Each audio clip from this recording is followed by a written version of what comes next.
Alright, magandang hapon na ho sa lahat natin ng mga viewers Luzon, Visayas at Mindanao all over the world. Welcome naman sa ating panibagong video, panibagong reaction, mga ka-action, mga kakampeng. So gusto ko lang ho na i-share ho ito sa inyo. Ito yung kaganapan ni Ma'am Lovely Granada kasi nandun ho siya sa Jinsan. At pumunta nga ho siya ngayong araw doon sa Angat Buhay Operation Center na kung saan ito siguro yung volunteers ng Angat Buhay ni Mayor Leni Robredo. So pumunta siya doon mga ka-action para siguro tulungan ang ating mga volunteer para maghatid ng mga relief goods sa ating mga kababayan na apektado ng lindol. Kasi ayon ho dito kay Ma'am Lovely Granada, may mga lugar pa daw na hindi pa naabutan ng tulong. So yan siguro ang kanilang pakay na aabutan ng tulong o hahatiran ng tulong ngayong araw. Maraming salamat ho sa inyo Ma'am Lovely Granada.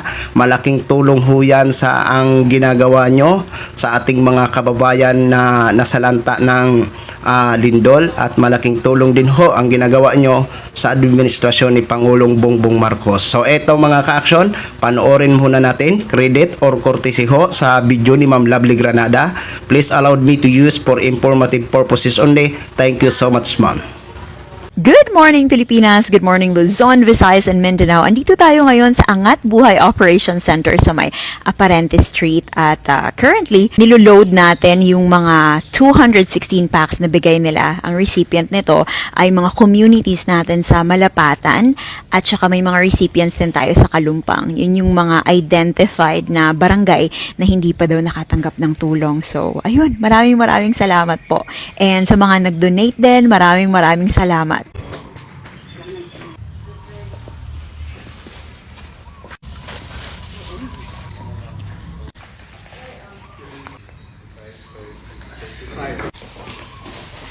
Ito lang kasi dito.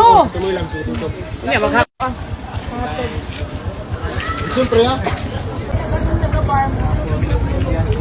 Sa pagkakaroon ma'am, dako gyud siya epekto sa mga tao ang lindol kay kasagaran diri sa amo ang poblasyon. Daghan gyud kayo ang totally damaged, partially damaged, ug ikaduha ma'am, duol pud siya sa dagat.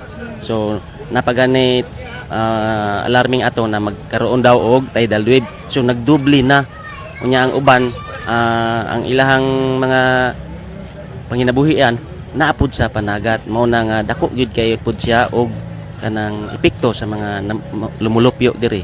Og ang ikaduha, ang uban nawalaan na gyud sila balay kay totally damaged man.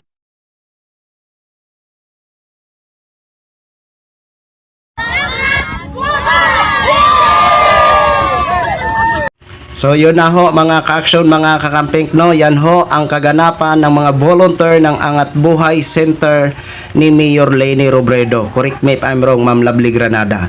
Yan po ang kaganapan din o ginagawa ni Ma'am Lovely Granada para sa ating mga kababayan na nasalanta ng lindol. Maraming salamat po sa lahat ng mga volunteers dyan sa Angat Buhay Center. Thank you po sa inyo.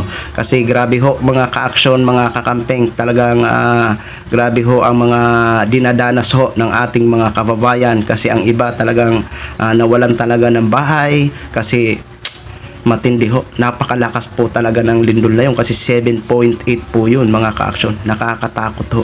Kaya ipagdasal na lang ho natin ang ating mga kababayan na apektado sa nasabing lindol, no? Wala man tayo doon, wala man tayong ipaabot na tulong dahil sa kapos din ho tayo. So ang magagawa lang ho natin ang ipagdasal ho natin sila na sana malagpasan ho nila ang kanilang dinadanas ho ngayon at sana nasa safe lang ho sila lagi.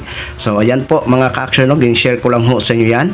Ma'am Lovely Granada, maraming salamat ho sa inyo. Alam ho namin na taga Jinsan ka. Salamat ho at hindi nyo po pinabayaan ang mga kababayan nyo dyan sa Jinsan. Maraming salamat at mag-ingat ka ho lagi dyan. So, maraming salamat ho sa ating mga viewers Luzon, Visayas at Mindanao all over the world. Ako po ang inyong lingkod, si Action Man. Have a good day, everyone.